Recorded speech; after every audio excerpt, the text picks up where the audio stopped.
everyone, welcome to this video. I'm going to show you how to solve a more difficult interview questions. And this is a practical usage of the more powerful window functions in Postgres. I'm choosing Postgres because in a data warehouse such as Redshift, Postgres function mimics very closely to Redshift. Okay, so we've all used employee salary information, and usually it's presented to us in one table.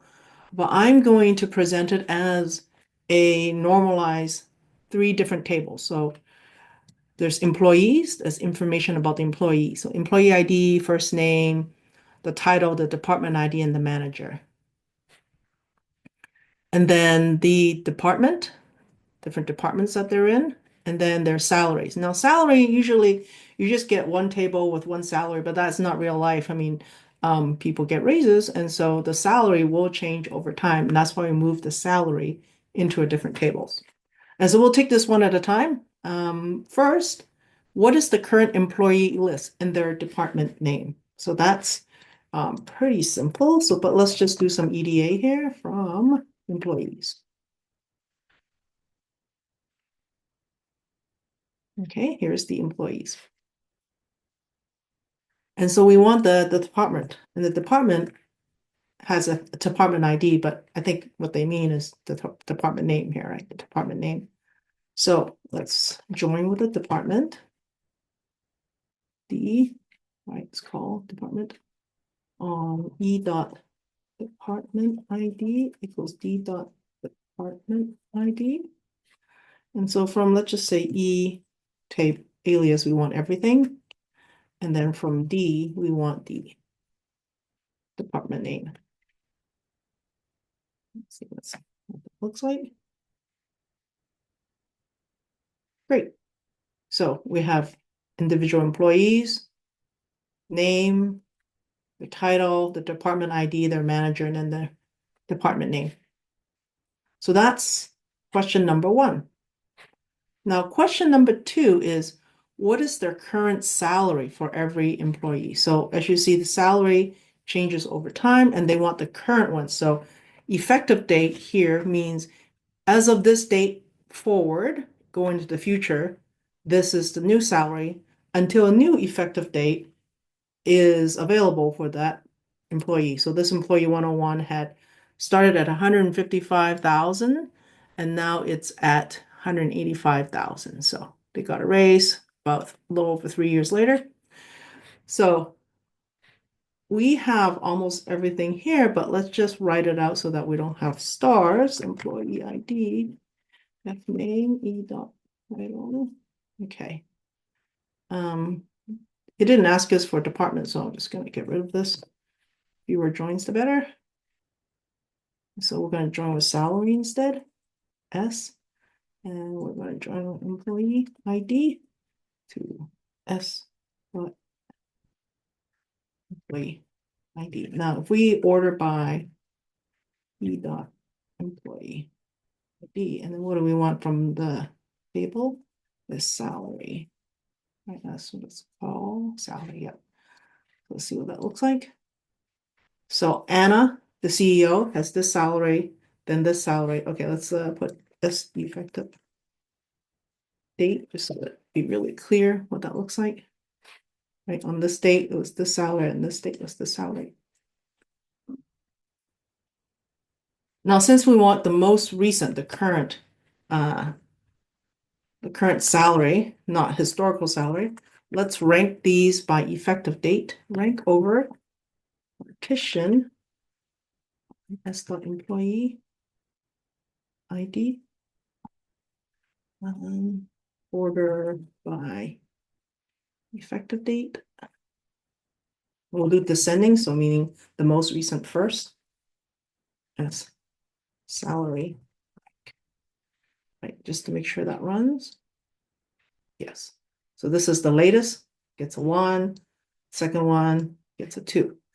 Now, because we want the first one, we'll just call this, we'll use table expression again. And then this rank is a window function in Postgres. with salary history. So it's all of it, all history.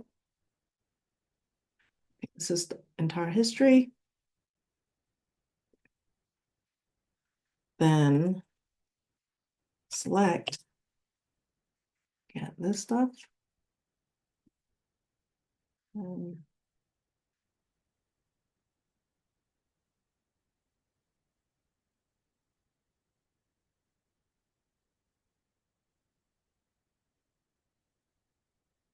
We just want the first one, so the most recent rank.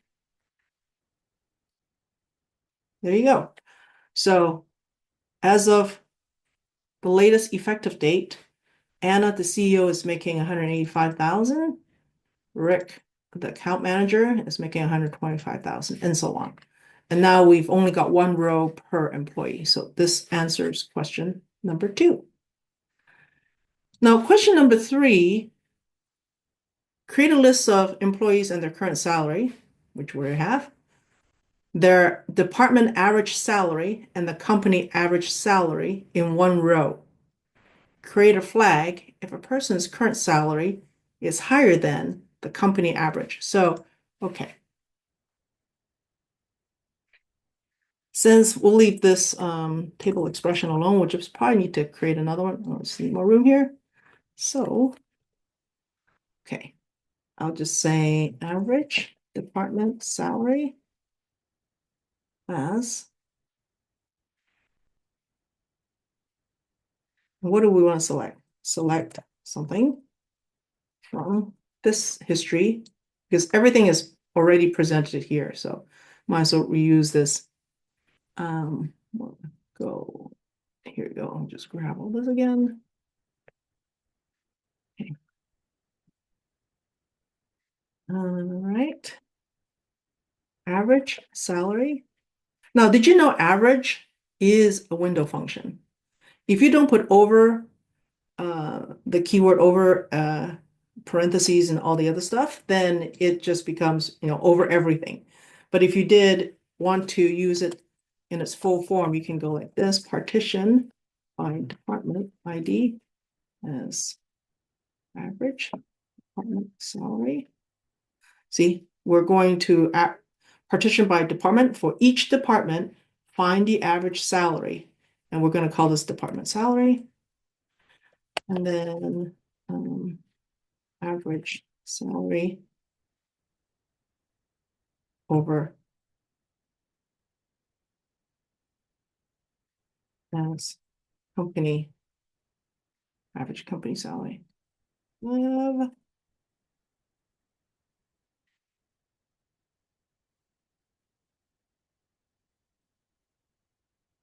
Now you do need to go the keyword over parentheses. If you don't, it will think this is an aggregation function, so you'll have to aggregate over some column like employee department and so on. But if you did this, you wouldn't have to do a group by. So that's the only difference. Okay, so average salary, average company salary, and then here.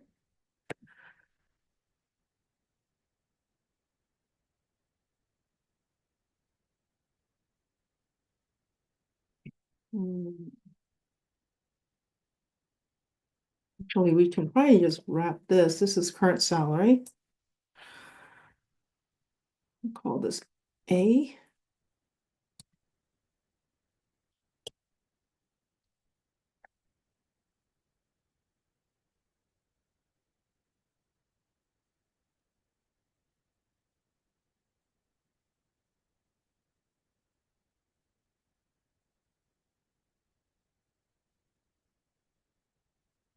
We want all the current salary, which because we have rank equals 1. All the salary, the current average salary overall, the department option. So I think this will work. Let's give it a try. Start.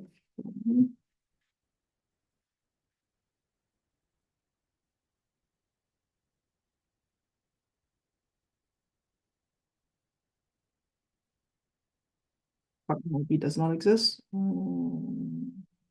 Department ID. Oh, okay. So we do. Okay.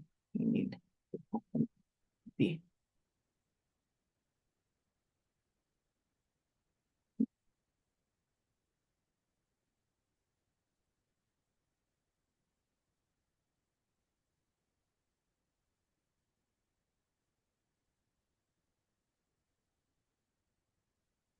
We'll put it in the original one too.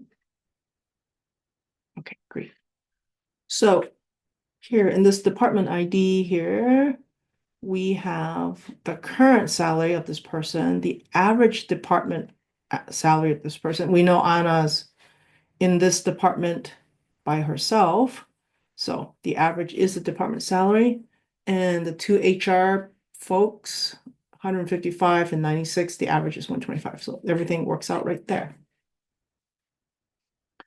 Okay, so create a list of employee and a flag if the company average, if the person is greater than the company average. So we're gonna go just grab everything just so that you can see. Average, company average. And then we'll do a case statement. If the salary is greater than average salary, then yes. Else, no.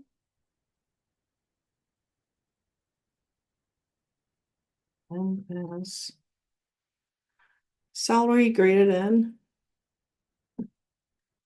let's be very verbose, so we remember what this is. Company average. Okay.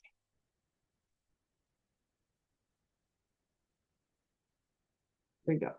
So these are the folks, Anna, Emma, our current salary is greater than company average. Jane, yes, and so on. Evelyn, no.